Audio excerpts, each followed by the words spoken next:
Hello, greetings, fellow education advocates. Thanks for coming out on such a wonderful day. And before I go any further, I want to give another round of applause for the brave young lady who's a high school student who came up and spoke earlier. Thank you.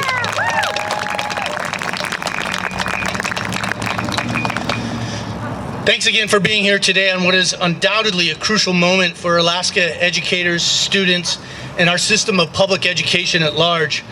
As Rosalind said, my name is Tom Klaameyer, and I've been a social studies teacher right here in Anchorage for the last 25 years. Currently, I have the pleasure of serving as the NEA-Alaska president, a union proudly representing over 11,000 teachers and education support professionals and other certified members of our union across the state in nearly every single district in Alaska. I'm also a United States Air Force veteran, having served because I know that our country is worth fighting for, and that in order to we can ensure a bright future for us all. I stand before you today because I believe in honesty in education, and I understand that now, perhaps more than ever, it is important to stand up for that fundamental principle. To start, I'd like to take a moment and get a few things on the record in the most clear terms possible.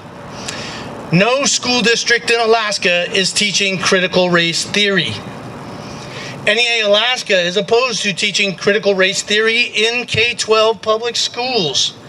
I'm frustrated having to say this out loud because just a few months ago, like most of you, CRT wasn't even on my radar, because it's simply not being taught in our public schools. It's a highly academic theory, appropriately examined almost exclusively in law schools. I don't know anybody who's teaching it. I don't know anyone that even believes that it ought to be taught in K-12 schools. And yet here I am on the anniversary of Martin Luther King Jr.'s I Have a Dream speech, having to address this issue because this is the latest attack against our public schools, educators, and unions. That being said, the facts of our history as a nation are not open for interpretation. The truth can sometimes be difficult to discern, maybe challenging to hear, and hard to comprehend. But this should not deter us from endeavoring to provide each and every student with the tools that they'll need to become productive citizens. It would be a dereliction of our collective duty as educators to engage in anything other than honesty in education. Dr. Martin Luther King Jr., whose memorial we've gathered around here today, said that the function of education is to teach one to think intensively and to think critically. Intelligence plus character. That's the goal of true education. He knew that the students we teach today will be the leaders of tomorrow, and as such, they deserve to be presented with the facts, provided with context, and encouraged to develop the skills necessary to navigate an increasingly complex and interconnected world.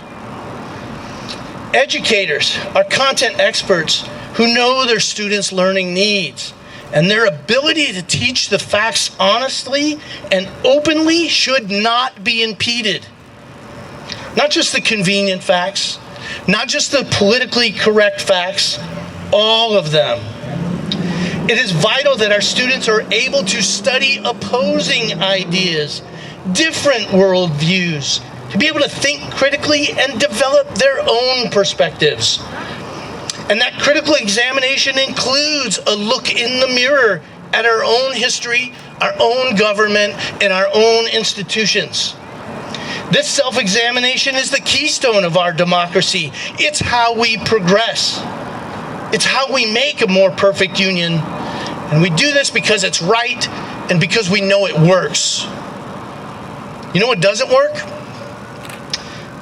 Politicians with absolutely zero experience or credibility in the field of education legislating what's taught or not taught in our schools. When has government censorship, attempting to control the free flow of information, ever worked out well for anybody? This latest controversy regarding CRT is simply a red herring designed to inflame tensions and stir emotions. Unfortunately, far too often this tactic is relatively effective, but it's also rooted in a deep misunderstanding of how our public schools operate and what is truly happening in our classrooms, and it's incredibly damaging to our ability to fulfill our promise to all Alaskan students. Let me say this also as clearly as possible. The National Education Association does not choose curricula. NEA-Alaska doesn't choose curricula. Our local education associations don't choose curricula either. That's firmly under the purview of school boards locally to set policy and to oversee the process of curriculum adoption. But they don't do that in a vacuum. They follow an inclusive, transparent process that provides opportunities for parental and community input and vigorously vet materials to ensure that they adhere to academic standards developed locally and at the state level. This is exactly how it should work, how it's worked for years, and in order to provide an excellent, honest, well-rounded, and representative education for every Alaska student every day. My hope is that regardless of political affiliation, that we can take a step back from this and breathe. Remember that we all have the best interest for Alaska students in our hearts. Our classrooms are not places for societal conflict. They're places of learning. They're not places of indoctrination in any way, shape, or form from either side of the aisle. Our schools should be safe havens of exploration, free thinking, creativity, and growth. And we don't avoid controversial topics just because they're controversial. In fact, in my class, controversy begs for critical examination. We have an obligation to teach our students the unvarnished truth about the world around them so that they can understand it and successfully find their place within it. We also each have a role to play in combating the culture war that's currently being waged on the internet, in the media, and in our public meetings. We must strive to be better because the casualties of this conflict end up being our students. As adults, it's incumbent upon each and every one of us to hold ourselves to a standard of decorum at minimum that's no less than we expect of students in classrooms. It shouldn't be a shouting match. It should be a dialogue, a discourse, a conversation, an exchange of ideas. Better yet, I hope that we would all rise above and model best behavior for our young people, what good civil dialogue should look like, engaging in the discussion of ideas respectfully, not by personally attacking one another, but by together working for a more just society for all Alaskans, not just the few.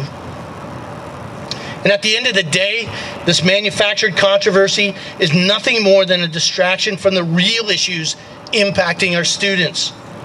Poverty, homelessness, abuse, language barriers, unequal access to nutrition, technology, mental health, healthcare, and even education itself.